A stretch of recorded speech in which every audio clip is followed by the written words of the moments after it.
사람은 운이 들어올 때가 있고 운이 나갈 때가 있습니다. 진짜 운이 들어온다는 것은 다 망해가는 데 들어갔는데 이것을 살리는 것이 운이 들어온 사람인 것입니다.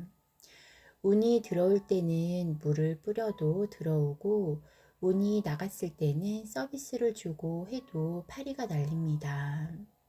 겨우 먹을 것만 들어온 것입니다. 운이 그만큼 무서운 것입니다. 나에게 기회를 주고 있는 것입니다. 1차적인 운이 끝났을 때 나를 심사를 보는 것입니다. 무엇인가 주어놓고 이것으로 무엇을 할래? 심사를 볼 때가 옵니다. 처음에는 없어서 어려웠는데 어느 만큼 올려주어서 경제가 이만큼 생겼다면 이때 물어보는 것입니다. 신에서 묻는 것입니다.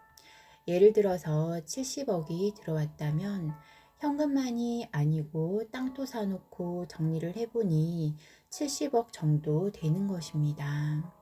정확하게 3대 7의 법칙으로 되기 때문에 30억, 70억 이때 묻는 것입니다. 조금만 더 모으자 이렇게 결정을 하면 돈을 더 벌려고 한 것입니다. 그렇게 하고 나면 어떤 인연이 옵니다.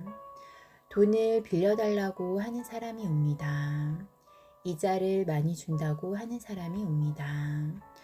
줄 때가 있는데 이것을 어떻게 쓸 것인지 물었을 때 지적으로 쓰고 마인드가 위의 버전으로 넘어가서 가면 이제부터는 크게 도와주지만 욕심으로 돌아서면 네 것은 됐다 하고 걷어내는 것입니다.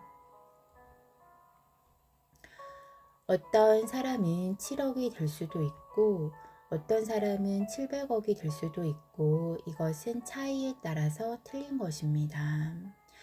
1차적으로 준 것을 정확하게 시험지를 넣어보는 것입니다. 다른 한 사람은 70억이 되니 보람있고 뜻있는 일을 해봐야 하겠다고 결정을 하는 것입니다. 100일 안에 일이 벌어지는 것입니다. 복지사업을 하려고 설계를 했다면 인재가 오는 것입니다. 내가 모르는 것을 법적인 문제, 어떤 문제 다 아는 인재를 보내주는 것입니다. 인재를 보내주어서 빛나게 존경을 받게 해주는 것입니다.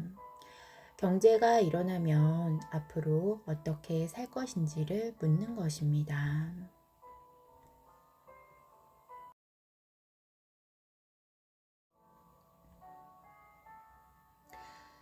베이비 부머가 성장을 하면서 다 보았고 아는 이야기입니다.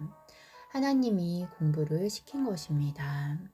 이런 것을 잘 정리를 해서 매뉴얼을 잘 잡으면 우리가 멘토가 되어서 후배들이나 주위 사람들이 물어들어오면 답을 줄 수도 있고 바르게 가는 법을 지도해주고 이끌어 줄 수 있게 되어 있습니다. 많이 듣고 보아도 공부가 되지 않은 것입니다. 돈은 땅의 것을 주는 것이고 사람은 천운을 주는 것입니다. 나를 갖추어야 하는 것입니다.